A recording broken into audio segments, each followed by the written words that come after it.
ఈ ఆంజనేయ స్వామి ఎత్తు ఎన్ని అడుగులు ఉంటుందో తెలిస్తే కామెంట్ బాక్స్ లో కామెంట్ చేసేయండి. హాయ్ మామ, రీసెంట్ గా మన ఎలమంచిలో దసరా సందర్భంగా శ్రీ కనకదుర్గ ఆలయం ఓపెన్ చేశారంటే మా కుర్రోళ్ళు ముగ్గురు బయలుదేరిసాం. ఇదే ఆ శ్రీ కనకదుర్గ అమ్మవారి ఆలయం. దేవీ నవరాత్రుల్లో ఈ రోజు వచ్చేసి 4వ రోజు కదా.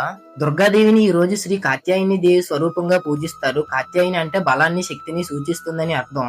గుడి కొత్తది కావడం వల్ల అమ్మవారి విగ్రహం చాలా అందంగా ఉంది.